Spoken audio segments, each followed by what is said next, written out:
Ligne de base, 2 lignes de base, rapidement.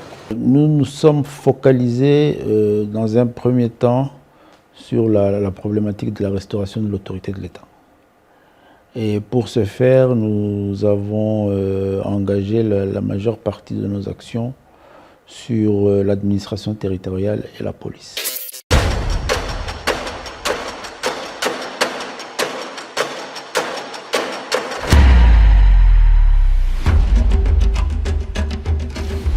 Le programme d'action du ministère de l'Intérieur, Sécurité, Décentralisation et Affaires coutumières est focalisé dans le PAC, dans le deuxième pilier, sécuriser la population et le territoire. Nous avons travaillé sur la loi de programmation de la police. Nous avons à ce stade ici déjà déposé le projet au niveau de l'Assemblée nationale, présenté, défendu. Il est actuellement en travaux au niveau de la Commission défense et sécurité de l'Assemblée. En attendant le vote de cette loi-là, nous avons quand même pris des initiatives au niveau du gouvernement, mais aussi avec le président de la République, pour mettre à la disposition de la police certaines capacités en termes d'infrastructures. Nous avons pris des initiatives sur la construction de postes de police, de commissariats. Une initiative qui a commencé à Kinshasa avec déjà une projection de 240 postes de police à construire et à établir à Kinshasa. Nous avons lancé la même initiative dans les provinces du Haut-Katanga et du Lualaba. Dans le cadre de la formation, nous avons réhabilité l'école de formation de la police Kapalata. Il va bientôt être ouvert une session au niveau de cette police.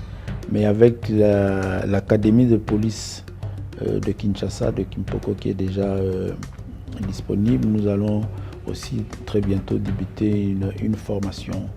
De même que nous avons initié une formation spéciale pour la police de roulage.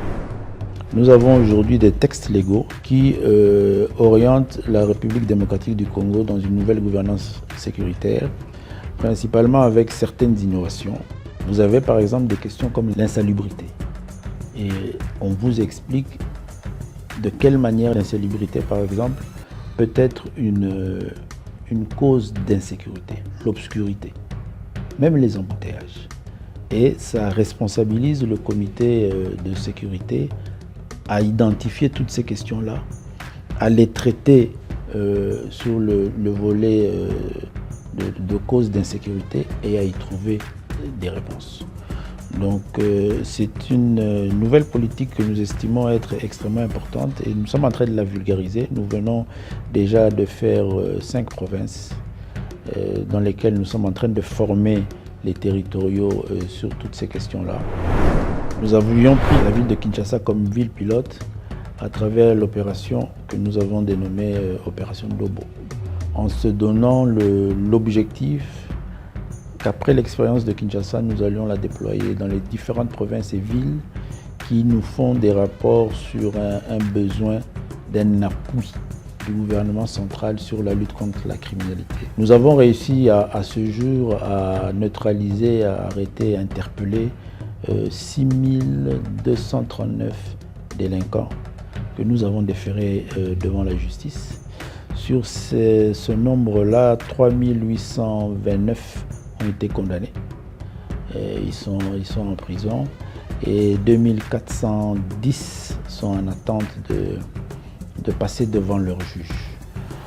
C'est pour nous des indicateurs positifs qui nous ont encouragés à solliciter du gouvernement de pouvoir partager cette expérience avec les différentes provinces. Namboula Oyo, Elore Mounene, gouvernement de la République, et Sali Pona Bango et Zali Makambu ya sécurité sociale. Nakanisi Batnyoso Baebi que na instruction à président de la République, salaire ya ba policier na biso emati. Pe to kokaki ko inscrire bango na SENSAP eloko babengi sécurité sociale. Lelo yo policier sorazuki na musala, sorazui likama kati ya musala azosala ya ko battre la population na biso pe ko sala ete sécurité ezala. Ayebi ndenge nini akozwa baswe. wana eza eloko ya monene oyo etikala kosalama te depuis Congo na biso ezali koexiste ezwi indépendance oyo nakanisi policier akotikala kobosana yango te na vi na ye.